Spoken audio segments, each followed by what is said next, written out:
Saturday, August 13th, and today in the morning I went to the Soulard Farmers Market with Julie, and then we drove around downtown for a little bit, and now I'm back home, as you can see.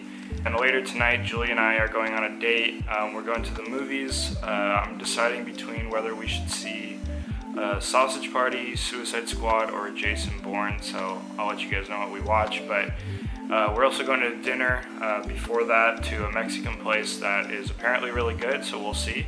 But what I wanted to talk to you guys about today is how much to charge for freelance projects. So this is something that I get asked a ton. And honestly, it's a bit difficult to answer this question because it kind of varies between person to person, industry to industry, and like the type of work that you're doing.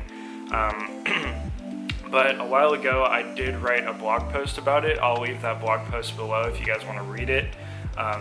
But I will also go over a little bit of that in this video for you guys to kind of get an idea of how I go about this kind of stuff. Obviously, this isn't the only way to do this. This is just personally how I do it. So if you guys have anything that you guys do differently or you think I can do better, be sure to let me know in the comments below. I'm, of course, always open to feedback. The first thing that I like to do is I like to figure out whether I'm going to charge by the project or by like a timely fee. So like whether charging for the hour or for the day or for the week or for the month. A lot of people do different things. I personally like to go with an hourly rate. I don't really like to go with a project rate, just because if there's any extra things that the client wants, which they usually want, I want to get paid for the time that I'm putting in and not kind of get screwed over for anything, because it does happen a lot, honestly, in my experience with project fees, so I try to avoid that. The second thing that you should do is figure out how much is the typical charge in your industry and in your area. Usually the area isn't a huge thing unless you're like in a very expensive place like New York or San Francisco, but usually that isn't a huge deal. So figuring out the rate that is typical for your industry and your experience level is very important. And the way to do that, the best way that I've found to do that, is either asking around people that are kind of similar to you or kind of similar in your industry and charge a specific price. You can go ahead and ask them how much they charge and kind of base it off of that, trying to get the industry standard. Depending on asking, just ask a couple people and take that average and use that. Another way to do it is to buy this book. It's called Graphic Artists Guild Handbook of Pricing and Ethical Guidelines. They update these, I think, every year or every couple years, and it's just a way to kind of keep this pricing and kind of like the market around it, keep it fair and keep it updated, and so that people know how much they should be charging for things. So you can pick up that book on Amazon. I'll leave a link below for that as well if you're interested.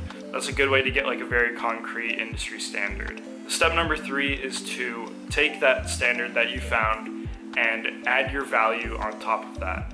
So what I mean by that is like taking your experience, your skills, and things like that, and kind of compiling them into an extra price that goes on top of the industry standard. So say for example the industry standard is $60 an hour.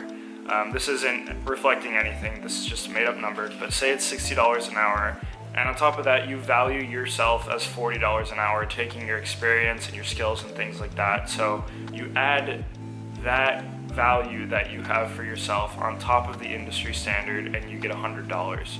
So you charge $100 per hour. So taking that industry standard, adding your value on top of it, that's what you're going to get for the hourly rate, which again, I recommend going hourly, but that's completely up to you how you want to do that.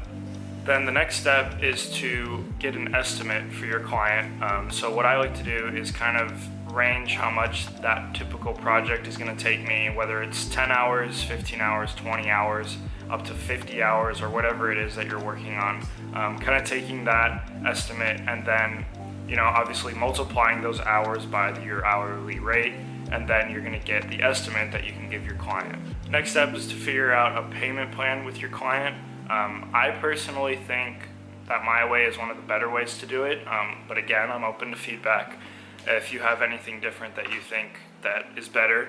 But what I like to do is get a retainer at the beginning of a project, usually about a third of what you're going to be paid at the end, a third of the estimate that is. And then halfway through that project, you get another third of that. So you have a halfway cut off of the project, you get another third, and then at the end of the project, you get the last third of that amount. So say you're charging $1,500 in total, that's the estimate that you had for like 15 hours at $100 per hour. So that's $1,500. So you're gonna take $500 at the beginning, $500 at the middle, and then $500 at the end, and then you give your project files after the payment. The reason that I like to do the retainer is because it kind of shows that the client is very serious about this and they're willing to invest money because they trust you and they know that you guys are going to have a good relationship. So that's what I recommend doing for that. And then the last step is getting a contract and get it signed. I'm going to go over contracts probably in the next video. I kind of want to make that its own separate video just because I think it's important if people want to kind of dial in on that. So I'll go over that in the next video, but getting your contract however you choose to do it, or you could use my way that I'll talk about in the next video. I think that's a pretty good kind of overall way that I do pricing for my freelance projects. I think it's a good way to base it off of yours. If you want, take what I said, add your little bit into it, and then get out, the process that you think is the best. But those are just my recommendations. Let me know if there's anything else that you guys want me to talk about in that, or ask any questions below, and I'll be happy to answer them. But right now, I think I'm going to take it easy for a bit, a couple hours, and then Julie and I are going to watch a movie, like I said, and then we're going to go have dinner, so I will see you guys then.